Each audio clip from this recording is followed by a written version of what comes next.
오늘도 주님의 은혜가 말씀 중에 이름과 함께 하시기를 예수 이름으로 소망합니다. 아멘. 제가 강구 시간에 강구할까 아니면 지금 할까 하다가 도입 부분과 또 비슷한 부분이 있어서 지금 하는 게 낫겠다 생각을 했습니다. 저희가 이제 도서를 저렇게 대출할 때 그 도서 만드는 도서를 놓는 책장이 있지 않습니까? 그 책장에 대해서 어떻게 하면 좋을까라고 생각하다가 김수임 지사님한테 전화를 했어요. 어떻게 하면 좋을까요? 제가 전화한 것이 실수다. 전화를 하니까 자기가 기정을 하겠대요. 자기 목사는 함부로 전화하면 안 되는 것 같습니다. 그렇게 된 거예요. 그래서 이제 하게 됐는데, 제가 그 얘기를 드리는 것이 한 것이 아니라, 저게 설명서가 있습니다. 그죠? 설계도가 있어요. 그냥 딱 원품이 오는 것이 아니라, 설계도를 보고 해야 돼요. 설명서를 보고 해야 되는데, 여러분들은 저걸 조립할 때 설명서대로 하시는 분입니까? 아니면 대충 딱 보고 이까이까 대충 하면 되지 하며 드라이브 꺼내서 합니까? 저는 대충 이까이까 하면 되지 하며 꺼내서 합니다. 그랬다가 다 만들고 봤는데 앞뒤가 바뀌어져 있는 거예요. 책을 놓는 면이 뒤집어서 된 거죠. 그래서 다시 풀어서 했죠. 그래서 목사를 싫어하는구나. 이렇게 고생을 시키기 위해서 이렇게 어려운 걸 줬구나 라고 이렇게 생각을 했는데요. 농담이지만 사람들 중엔 그렇습니다.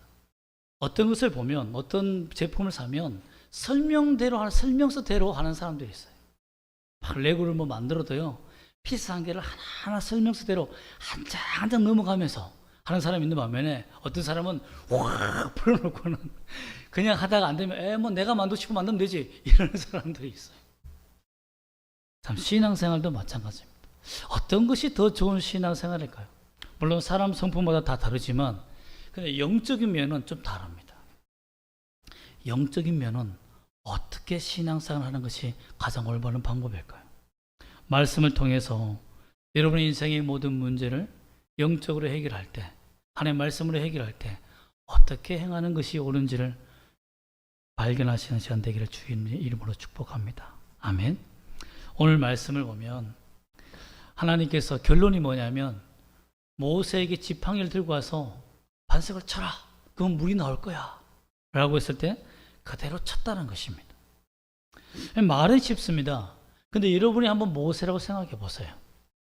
엘림 70나무 종려나무가 있는 그 오아시스에서 물을 잔뜩 마시고, 또한 만나와 메추라기를 잔뜩 먹고 막 배가 불러서 여행을 했어요. 근데 1절 말씀 보면 이 르비딤으로 인도하시는 분이 누굽니까? 모세가 아니에요. 누구죠? 하나님이 가라 라고 합니다. 그래서 하나님께서 가라 명령대로 200만 대군이, 200만 백성이 간 거예요. 그래, 오늘도 고기 잔뜩 먹고 또 물도 잔뜩 마셨겠다. 하나님이 다 인도하시겠지 하고 갔는데, 웬걸? 가도 오아시스가 안 나오는 거예요. 다음에 나오겠지 하고 계속 간 거예요. 그리고 르비딤이라는 동네에 와서 딱 장막을 치고 이제 탁 있었는데 목이 마르기 시작한 거죠. 근데 어른들이 목이 마르는 것은 참을 수 있었는데, 이제 누가 목이 마르기 시작한 겁니까? 자녀들이 목이 말라 지금 물 달라고 이제 찡찡 그렇게 시작하는 거죠. 그리고 가축들도 물이 없어서 막 발작을 하고 막 쓰러지기 시작하는 거예요. 여러분, 이런 모습을 보았을 때 사람들이 흔들리기 시작한 거예요. 그 전에 하나님의 능력과 물의 권세를 보았기 때문에 조금은 참았을 거예요. 예전보다는 더 참았을 겁니다. 왜? 하나님이 우리와 함께 하실 거야. 그래, 반드시 뭔가 비를 내리실 거야 라는 마음으로 있었다는 겁니다. 이때 여러분 지도자라면 무엇을 하겠습니까? 저 같으면 기도를 하겠어요. 반석에 가서 나무로 반석을 치는 것보다는 잘 기도하는 게 낫겠죠. 근데 사람들이 점점 이제 불안해지고 물이 말라 비틀어져 자기들이 가지고 온 이 양 가죽의 물도 말라가며 이제 물이 다 사라진 거예요. 그리고는 하루가 지났네요. 또 하루가 지나요. 여러분, 사람이요, 물을 그냥 하루 아침 안 먹는 건 괜찮아요. 근데 날이 지나서 내일 되면 물을 주실 거야. 하나님이 주실 거야. 라고 기대했는데 물을 주시지 않는 거예요. 그럼 어떤 마음이 생깁니까? 그때부터 사람들이 요동하기 시작하는 거죠. 그 사람들이 어떻게 됐냐면 이 물이 마신 물이 없으니까 2절 말씀 보면 백성이 모세와 싸웠다, 다투었다고 됐습니다. 하나님과는 싸울 수는 없고 눈앞에 보이는 모세에게 가서 항의할 수 있죠. 보세요, 물이 없습니다. 물 좀 주세요. 지금 아이들이 목말라고 있고 가축들도 다 죽어가니까 물을 달라고 모세와 다퉈요. 합당한 거 아닙니까? 그렇잖아요. 뭐 수련회를 갔는데 목사님이 수련을 다 인도하고 있는데 여러분 먹을 양식은 있고 있는데 마실 물이 없다. 그래서 운동 시큰하고 막 왔는데 뭐 극기 훈련도 하고 예전에 했는데 물이 없다. 그럼 어떻게 되겠습니까? 난리가 나는 거죠. 그 당시에는 뭐 소방차가 있는 것도 아니고 물 탱크가 있는 것도 아닙니다. 사람들이 드디어 나서서 오아시스를 찾기 시작합니다. 3절 말씀 보면 거기서 목이 말라 물을 찾으러 갔어요. 모세와 다투어도 소용이 없다는 것을 아는 그들이 물을 찾으러 갔다는 겁니다. 찾아도 뭐가 없다? 물이 없는 거예요. 참을 때까지 참은 겁니다. 모세에게 어느 정도 다투고 이 물을 해결하라고 했지만 소용이 없다는 것을 알고 자신들이 직접 물을 찾기 위해서 나섰는데 물이 없었다. 돌아오는 길에 자식들이 이제 막 쓰러지기 시작하는 겁니다. 거품 물기 시작하는 거예요. 동물들은 죽어가기 시작하는 겁니다. 이러니까 이제 눈동자가 위로 올라가며 흰자를 보기 시작하는 거죠. 이제 분노가 하늘 끝까지, 머리 끝까지 올라온 겁니다. 여러분은 어떻습니까? 여러분 이런 상황에서 분노하지 않을 수 있습니까? 불평하지 않을 수 있습니까? 하나님이 다 알아서 하실 거야. 여러분 어떤 사람은요, 자신의 물질을 건드렸을 때도 흔들리지 않습니다. 자신에게 하나님이 질병으로 쳐도 흔들리지 않는 사람이 있습니다. 그런데 자녀를 건들면 쓰러지는 사람이 있습니다. 마지노선인 사람이 있어요. 하나님 저는 괜찮습니다. 저를 질병으로 치시든지 하는 게 괜찮은데 자녀는 제발 건들지 마세요. 그런데 자녀를 하나님이 건들기 시작할 때는 그때 눈이 돌아갑니다. 정말. 여러분 그렇지 않겠습니까? 하나님이 인도하셨잖아요. 하나님이 러비딤까지 인도하셨잖아요. 하나님께서 러비딤까지 오라고 했잖아요. 그런데 이게 뭐예요? 라고 불평이 터져나오기 시작하는 겁니다. 여러분은 어떻습니까? 불평할 일이 생기면 여러분의 입술에서 불평이 터져나오는데 몇 초가 걸리십니까? 난 바로 나온다. 1초는 참을 수 있다. 아예 하지 않는다. 그럼 저는요, 한 5초는 참습니다. 5초 이상은 못 참습니다. 저도 그렇게 위기를 당하면 어려워요. 한숨이 바로 나올 때가 많습니다. 이를 악물고 불평을 참아내려고 하지만 그 불평과 원망이 자녀의 인생까지 미래까지 부딪힐 때는 그때는 절망이요, 밖에서 찾아오는 것이 아니라 내가 안에서 만들어냅니다. 이럴 수가 있는 거예요. 여러분 그 불평이 이제는 모세의 어디까지 다가왔냐면 모세가 하나님 앞에 이렇게 말합니다. 4절 말씀 한번 읽어볼까요? 4절 말씀 시작. 모세가 여호와께 부르짖어 이르되 내가 이 백성에게 어떻게 하리이까? 그들이 조금 있으면 내게 돌을 던지겠나이다. 이거는 기도라기보다는 하나님과 맞짱 뜨겠다는 마음 아닙니까? 하나님 내가 어쩌라고요? 내가 어떻게 했으면 좋겠습니까 하나님? 이런 상황에서 정말 돌에 맞아 죽겠습니다 라고 하며 주님 앞에 부르짖었다는 겁니다. 참 저도 기도 훈련을 많이 받아왔지만요, 이렇게 기도하라는 훈련을 받아본 적은 없습니다. 나이스하지 않잖아요. 그러나 여러분, 모세를 우리가 욕할 게 아닙니다. 만약 그 입장에 여러분이 서 있다면 과연 모세보다 나은 결정을 할 수 있을까요? 어떤 지도자들은 도망가 버리고 맙니다. 어떤 사람들은요, 책임을 회피하고 이 세상을 그냥 먼저 하직하는 사람도 많습니다.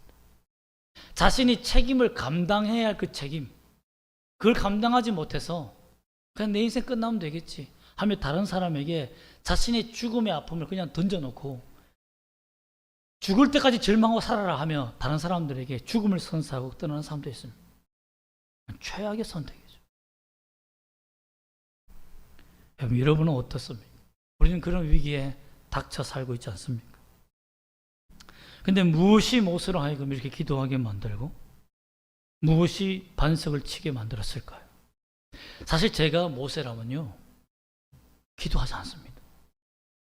이렇게 자기에게 와서 불평하고 물을 주고 만나와 메추라기를 주고 하나님 앞에 엎드려 기도했던 그 기도에서 다 주었음에도 불구하고 또 와서 자신에게 불평하고 대항하고 너가 지도자가 맞니? 털렸니? 너가 어떻게 이룰 수가 있니? 라고 따지는 사람들에게 하나님, 저 원수 잘 되게 해주세요 라고 기도할 자신 없습니다. 여러분, 그렇지 않겠습니까? 여러분들은 여러분의 원수에게 잘 되게 해주세요, 내 기업보다 저 원수의 기업이 더 잘 되게 해주세요 라고 그렇게 여유롭게 축복하실 수 있는 사람입니까? 저는 아닙니다. 죄송하지만. 그러면 어떻게 하나님께서 모세가 주님 앞에 엎드려 하나님, 내가 어떻게 하면 좋겠습니까? 돌로 치려고 합니다. 하나님, 저들을 좀 도와주세요 라고 어떻게 기도할 수 있겠어요? 사실 4절에 나타나는 부르짖는 기도는, 하나님 앞에 부르짖으며 나아간 기도는 돌에 지금 맞아 죽을 직전인데, 돌을 들고자 했던 그 눈에 불이 막 타오르는 그 직전에 하나님 앞에 무릎 꿇는다? 여러분, 기도하다 죽을지도 몰라요. 그 마음은 뭐냐면, 내가 이 문제는요, 하나님, 내 힘으로 해결할 수 있는 게 아닙니다. 그리고 나는 이 백성을 미워하지 않는다는 말이에요. 이 백성을 맡겨준 것에 대해서 책임을 회피할 생각이 없다는 겁니다. 하나님께서 이 문제를 저와 함께 해결하시든지 내가 돌에 맞아 죽든지 하나님이 하시라, 이 말입니다. 여러분, 이 마음이 중요해요. 내가 위기를 당하고 어려움을 당할 때 피하지 마세요. 제발 도망가지 마세요. 어떤 어려움과 위기가 당하면 내가 그 문제를 해결할 수 있는 유일한 방법은 뭡니까? 하나님 앞에 기도하는 겁니다. 부르짖는 거예요. 이 문제 앞에 하나님, 해결할 수 있는 길이 없습니다. 도와주세요. 도와주세요. 하나님뿐입니다. 그 백성을 미워하는 것보다, 그 백성에게 불평하는 것보다, 사람에게 불평하고 불만을 토해내는 것보다 차라리 기도하며 하나님 앞에 내 하소연을 퍼붓는 것이 더 낫겠다. 왜? 사람은 내 불평 들어줍니까? 안 들어줍니까? 안 들어줍니다. 오히려 내가 불평하고 불만하잖아요. 자기가 또 소리를 높여서 화냅니다. 여러분, 주변 사람들은 나의 마음을 이해하고 내 감정을 이해하며 그 단어의 깊은 의미까지 생각하면서 배려하지 않습니다. 여러분, 그 시간이 아까워요. 그리고 나의 고통과 아픔을 다 듣잖아요. 듣고 나면 그 다음 날이 지나면 자기 살기 바빠요. 그게 고민하면 눈물 흘리며 저 사람 저렇게 살았는데, 그게 아니에요. 다시 만나면 어떻습니까? 척하는 거죠. 물론 진실한 친구들은 너도 힘들었지, 어떻게 살았니, 걱정이 많아서, 이런 말은 하지만 정말 24시간 자기처럼 고민하는 사람 있습니까? 없습니다. 내 마음을 알아주시는 분이 누굽니까? 하나님뿐입니다. 예수님뿐이에요. 모세가 엎드려 하나님, 우리를 불쌍히 여기시고 버리지 말라라고 주님께 기도한 겁니다. 그때 하나님께서 내 힘과 내 분노로 저 같으면 사실 싸웠을 거예요. 어떻게 너가 그럴 수 있니? 이스라엘 백성들에게. 나도 고생이 많다. 나도 너희를 인도하기 위해서 이렇게 고생이 많은데 어떻게 이럴 수 있니? 내가 인도해왔니? 하나님이 르비딤으로 인도했지? 내가 이곳에 가자고 했어? 내가 나침판이 있니? 내비게이션이 있니? 라고 했을지도 모릅니다. 그런데 모세는 변명하지 않았어요. 그냥 주님 앞에 엎드렸어요. 하나님이 해결해 주시길 바랍니다. 그랬더니 하나님이 5절 말씀에 한번 읽어볼까요? 시작. 여호와께서 모세에게 이르시되 백성 앞을 지나서 이스라엘 장로들을 데리고 날강을 치던 내 지팡이를 손에 잡고 가라 라고 응답해 주십니다. 즉 하나님은 모세의 기도에 기다린 것처럼 하나님이 해결책을 다다다다다 수다맨처럼 얘기하십니다. 모세에게 어떻게 응답하셨습니까? 백성 앞을 지나가라. 여러분 지금 돌에 맞아 죽게 생겼는데 목이 말라서 지금 하소연 하는 백성들 앞에 지나가래요. 여러분 도망가고 싶은 마음이 생기지 않겠습니까? 하나님 엘리야처럼 기도해서 비가 오도록 해주세요. 차라리 이게 낫지. 지금 막 분노하고 있는 백성들 앞에 민중들 앞에 지나간다? 놀리는 겁니까? 그렇잖아요. 저 제정신 아닌 거 아니야? 백성 앞에 돌 맞을 각오로 걸어가랍니다. 그는 또 이렇게 말해요. 이스라엘 지도자들 함께 데리고 가라. 이건 좀 기분은 좋은 것 같아요. 나만 돌 맞아 죽는 것이 아니라 이스라엘 지도자 장로들도 데리고 가라. 이 말은 뭡니까? 이스라엘 장로들을 책망하시는 거예요. 하나님이. 어떻게 이 나라, 이 국가의 문제, 이 물의 문제를 어떻게 지도자 한 사람에게 다 욕하느냐. 그 사람이 다 책임이냐?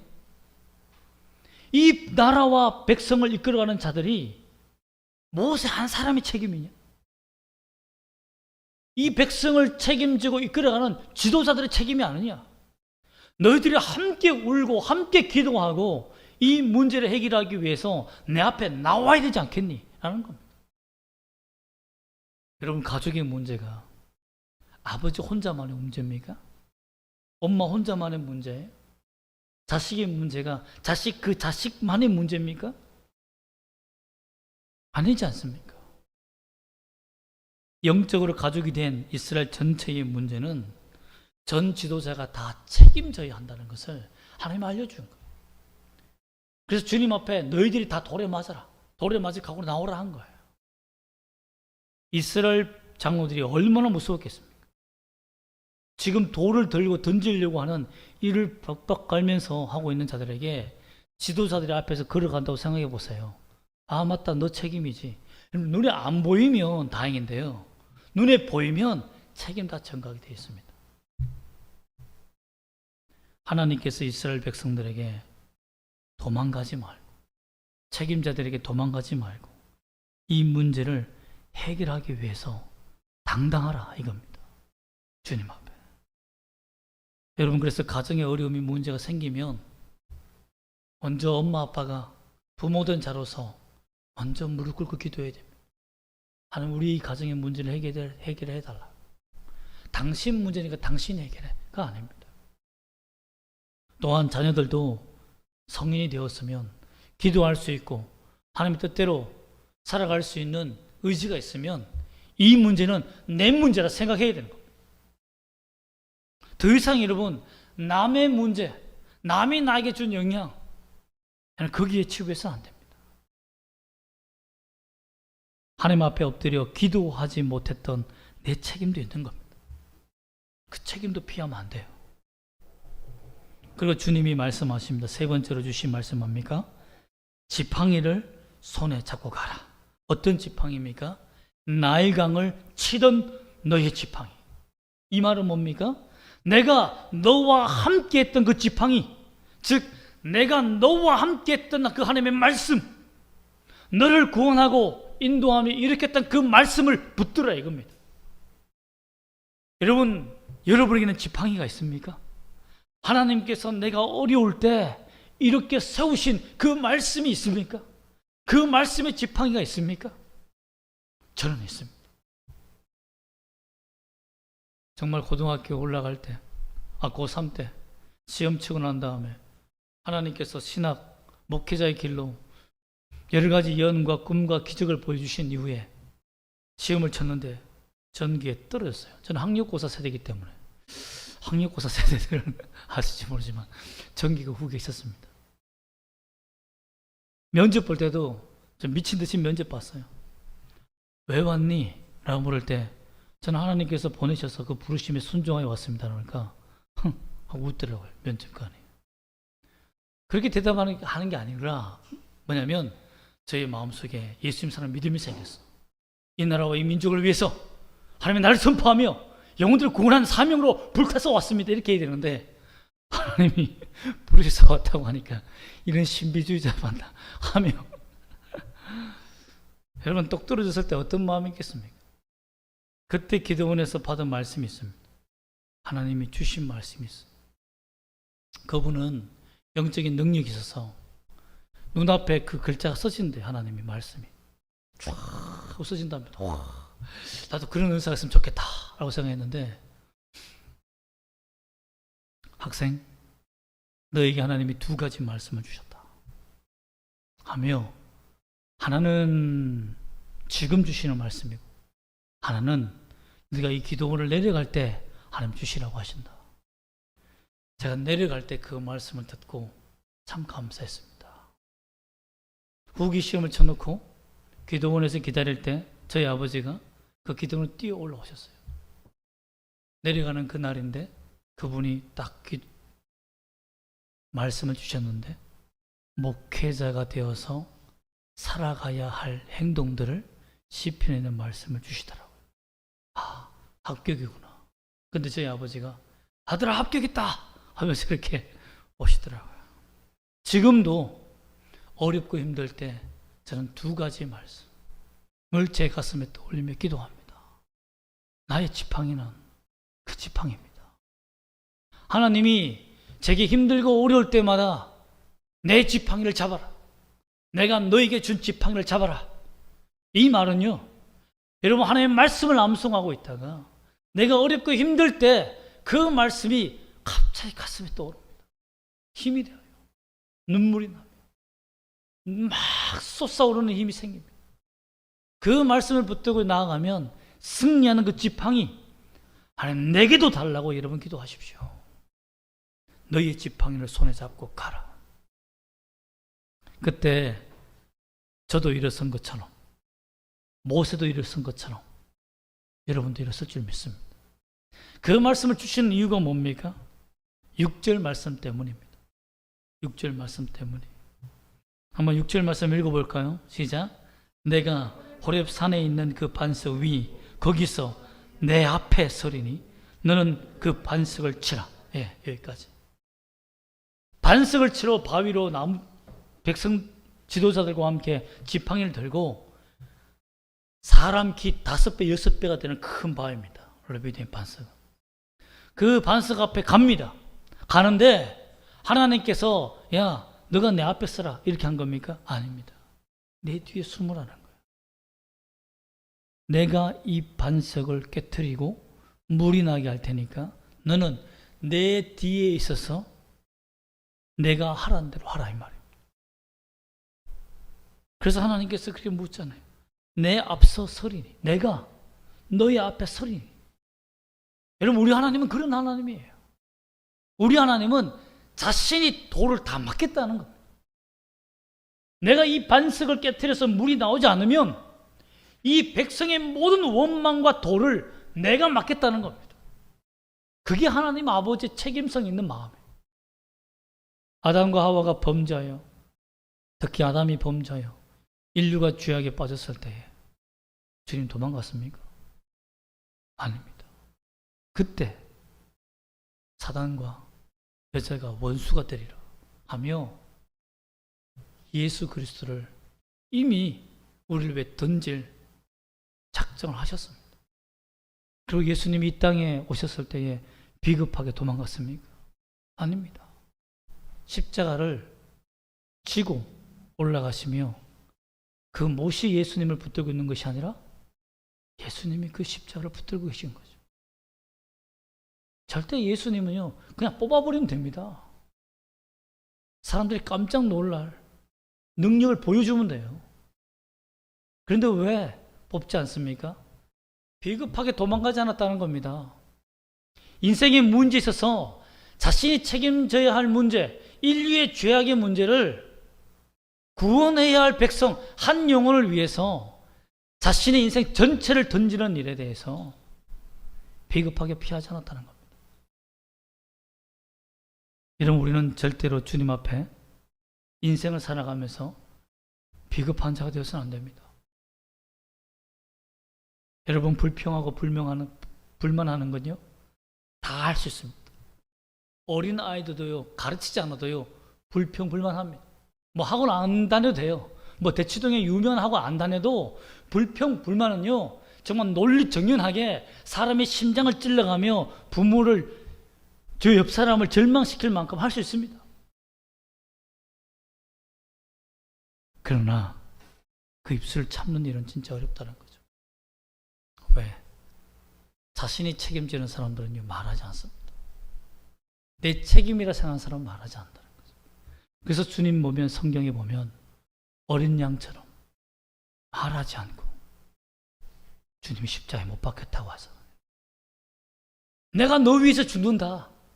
네가 이렇게 살았는데 내가 정말 나는 의인이지만 이게 죽는다. 이렇게 얘기하지 않았어요. 그냥 십자가에 내가 널 사랑한다. 십자가에서 널 사랑하기 위해서 죽는다. 하면 주님이 죽으신 거예요. 결국 모세가 하나님이 자기 앞에서 서서 행하는 그 모든 모습을 보고 용기를 낸 거예요. 하나님이 내 앞에 서 계시는 것을 믿고 그리고 반석을 친 겁니다. 절대로 모세가 믿음이 좋아서 친 게 아니에요. 하나님이 내 앞에 서 계시니까, 하나님이 모든 돌에 마저 준비를 하고 계시니까, 그것을 영안으로 보니까, 하나님이 그의 영안을 열어주시니까 믿음이 생긴 거예요. 여러분이 주님 앞에 온전히 기도하며 나아가면 하나님이 여러분 앞서 행하신다는 것을 알게 되실 것입니다. 너무너무 중요해요. 기도하는 것이 내 인생 책임지는 겁니다. 결국 어떻게 되었습니까? 결국 모세는 죽지 않았습니다. 이스라엘 장로도 죽지 않았어요. 그곳을 당당히 걸어가며 반석까지 걸어가게 됩니다. 그 이름을 상상해 보세요.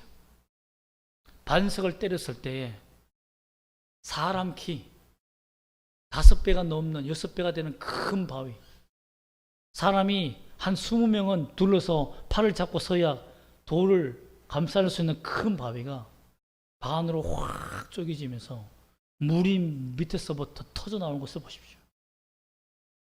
지금도 그 흔적이 있습니다. 르비딤 바위라고 여러분 인터넷 쳐보면 그 바위의 갈라짐이요, 사람이 통과할 수만 크고 물이 흘러나오는 흔적이 얼마나 큰지 그 사막의 광야에 계곡이 나 있습니다. 지금도 물이 흘렀던 그 흔적들이 자국이 남아 있어요. 여러분, 놀랍지 않습니까? 왜 하나님이 광야길을 걷게 하신 줄 아십니까? 광야에는요, 홍수가 없습니다. 그래서 흔적이 사라지지 않아요. 수천 년 지나도 돌과 그 돌에 새겨놓은 벽화가요, 그대로 있습니다. 비도 잘 오지 않기 때문에 풍화작용도 없고 침시작용도 없어요. 그래서 흔적이 남아있습니다.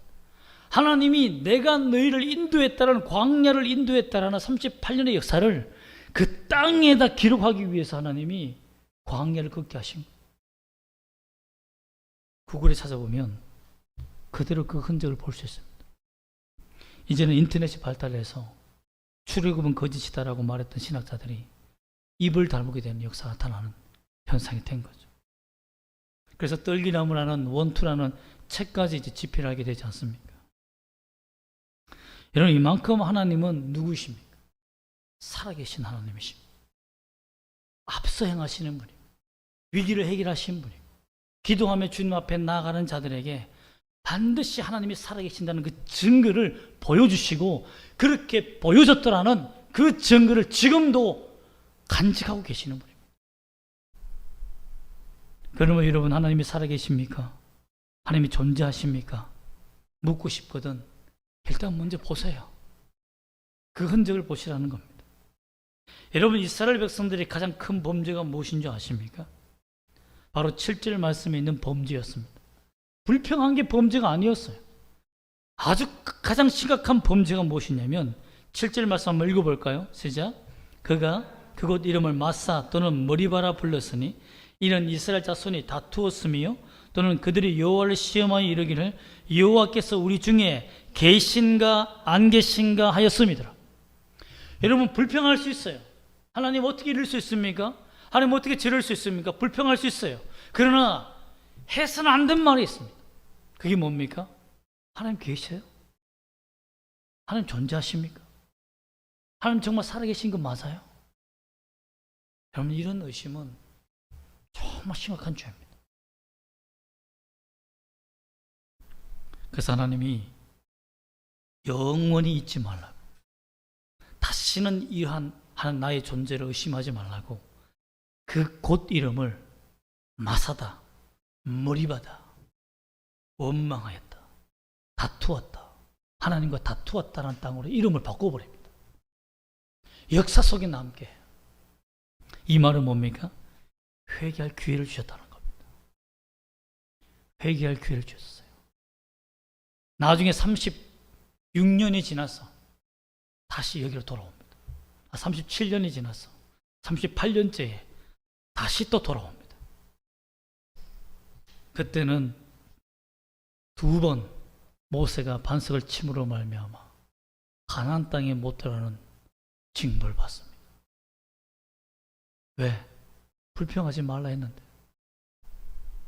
하나님과 하나님의 존재를 의심하지 말라고 했는데, 그때 의심했을 때는 하나님께서 도저히 참을 수 없어서, 물론 열정탐꾼을 통해서 불평한 사람, 믿지 못한 사람도 못 들어갔지만 그때 그 르비딤에서 불평한 사람도 가나안 땅에 못 들어갑니다. 여러분, 우리가 하나님 앞에서 범하지 말아야 할 죄가 있습니다. 내가 아무리 원망이 터져 나올 것 같아도 하나님이 살아계십니까? 하나님이 살아계신다면 정말 어떻게 이룰 수 있습니까? 라는 말은 닫아야 됩니다. 지켜야 됩니다. 하지 말아야 돼요. 여러분, 우리 모세가 자신의 모든 불평과 불만을 다 멈추고 주님 앞에 기도하며 엎드린 것은요, 철저히 주님 앞에서 순종한 결과입니다. 하나님께만 순종하겠습니다. 주님이 죽이시든 살리시든 주님 뜻대로 하겠다. 주님에게만 방법이 있고 방책이 있다. 그래서 주님이 주신 게 뭡니까? 그렇게 행하라. 함께 책임지고 지팡이를 들고 가라. 여러분, 그러므로 순종은요, 우리나라에 우리가 알고 있는 심부름과 똑같습니다. 심부름. 어떻게 보면 순종은 영적 심부름과 같아요. 자식들에게 왜 심부름을 시킨 줄 아십니까? 심부름을 시키면 짜증내잖아요, 애들. 어린애들은 심부름 시키면 이러지만 애들, 큰애들 시키면 가야 돼. 말해도 피곤해 죽겠는데 이러잖아요. 근데 왜 심부름을 시킬까요? 아이들이 마트에 가서 목록대로 살 수 있는 자신감, 책임감, 성취감을 고쳐주는, 그리고 응용력이 생기게 하는데, 그게 뭐냐면, 엄마 이거 달라고 했어요. 없다. 그럼 어떻게 해야 돼요? 그러면 없으면 다른 마트 가서 사야 되잖아요. 그런 응용력을 준다는 거예요. 근데 응용이 없는 애들 옵니까? 엄마 없대 하고 온다는 거죠. 근데 심부름이 발달되면 크면요, 김치찌개 해야 되는데 엄마 알았어, 갔다 올게 하면서 엄마의 입맛에 맞는, 가족의 입맛에 맞는 재료를 다 살 줄 안다는 거죠. 그래서 심부름을 잘하는 아이들이 굉장히 사회성이 좋답니다. 사회성 발달이 좋대요. 그래서 외국에 보면 자녀들에게 아버지와 함께 같이 일도 하게 만들고 차도 고치게 만들고 여러 가지 일을 다 맡기게 하는 이유가 바로 그 아이의 사회성을 키워주기 위해서 한다는 겁니다. 어떤 사회성일까요? 책임감입니다. 내가 해야 된다. 순종은요, 영적 책임감을 키우는 겁니다. 내가 순종하지 않으면 할 사람이 없다는 거예요. 내가 하나님 말씀대로 살지 않으면 누가 이 하나님 말씀대로 살 것이며 이 땅을 변화시키겠냐 이겁니다. 여러분이 기도하지 않으면 누가 여러분의 가정을 변화시키겠습니까? 내가 기도하지 않으면 내 인생 누가 변화시켜 주시겠어요? 여러분이 기도해야 되는 겁니다. 우리 자신이 기도해야 되는 겁니다.